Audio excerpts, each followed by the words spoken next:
Thank you, Professor Freiberger, for inviting me. It's really a pleasure to be here to home in on France and the current state of play regarding FH pediatric screening.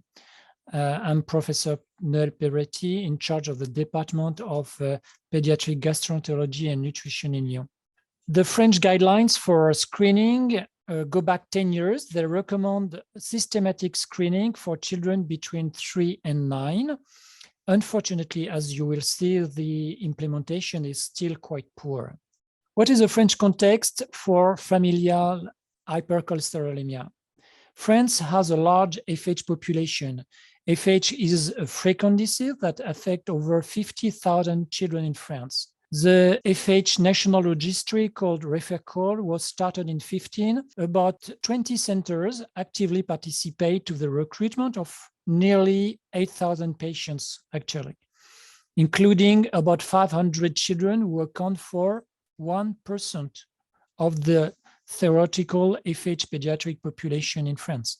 Even though all FH diagnosed children are not be included in this registry, it seems reasonable to suppose that the majority of FH children diagnosed in France are recorded in this registry, which is completed by the main expert centers of the country.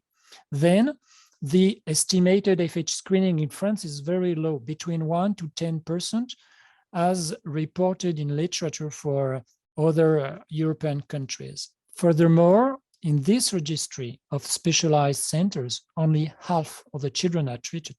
Why is the national recommendation for universal screening so poorly implemented? We can identify three main reasons. First, insufficient training of primary care physicians, I mean pediatricians and general practitioners, who know little about the disease and guidelines, as well as insufficient information to the population to increase awareness of this frequent, severe, but silent disease. Second, difficulty to obtain blood sample, as parents are often reluctant to accept a blood punction for a young and healthy child. And last but not least, in France, we do not have a specific health organization to deal with this disease. Systematic screening, for example, dedicated consultation and centralized specialized centers are unfortunately still far too rare. How can we address this serious public health issue? Recently, ANET, the French Association of FH Patients, including a panel of medical FH experts, contacted the French Ministry of Health to address the issue. We suggested collaboration and sought solutions. As a result, 2 working sessions were organized.